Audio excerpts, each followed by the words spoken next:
I wish this were simple. I wish we had the usual problems. But if there's any slip, it's gonna get worse. Kicking off its second to last season on March 7th, The Americans is now entering the home stretch with more tricks and schemes up its narrative sleeves than a Cold War intelligence case officer, which is perhaps why one of the best shows of the age of peak TV is feeling more passionate and compellingly convoluted than Long in the Tooth 5 seasons in. Not resting at all on its now considerable pedigree and strengthening its already stellar leads, the Peabody Award-winning Keri Russell and Matthew Rhys-led drama of Soviet agents masquerading as Reagan-era DC suburbanites adds new characters, new families, new betrayals, and new risks, plus some old faces in unfamiliar places and circumstances in its geopolitical and geographically sprawling 13-episode 5th season. And yes, Emmy winner and now Sneaky Pete alum Margot Martindale is back as one of the seemingly mild-mannered travel agent Philip and Elizabeth Jennings' stateside KGB minders. In short, the penultimate season is excellent from what I've seen, and firing on all its superpower conflict cylinders.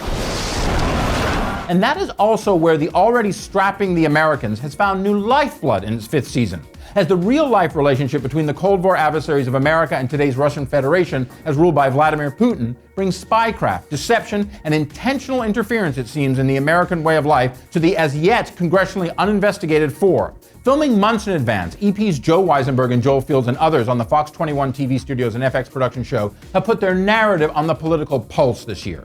With the election of a Republican to the White House who seems enamored of Putin, to put it mildly, and maybe indebted on some level of another to him, this year, The American seems more a mirror to our time, showing at least the seeds behind the scenes of today, which suddenly and chillingly feels much closer to the bone than last year. And let me be clear, season 4 of The Americans was pretty great.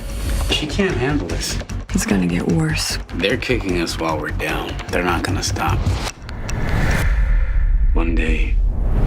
Also great this season, besides Russell and Rhys of course, is Holly Taylor, as the Jennings' now teenage daughter Paige, who is well in on the secret of the family business, so to speak, and also willing to throw a punch or two. Also great is Frank Langella as the other Jennings handler Gabriel, and really growing into his own is Kendrick Stilati as the Jennings' son Henry, who hasn't yet learned who his parents really are and where they are really from. But the landscape opens up too in season 5 of The Americans, with depictions of life back in a corruption-drenched Moscow of the 1980s through the wary eyes but poignant presence of Soviet princeling Oleg Burlov, played so well by Kosta Ronin.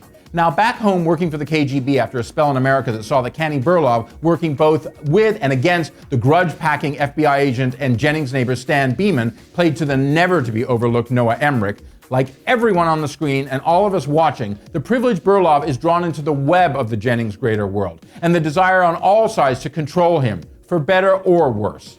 And also, no spoilers here, but season 5 of The Americans takes an already great series to an even better place. So watch it.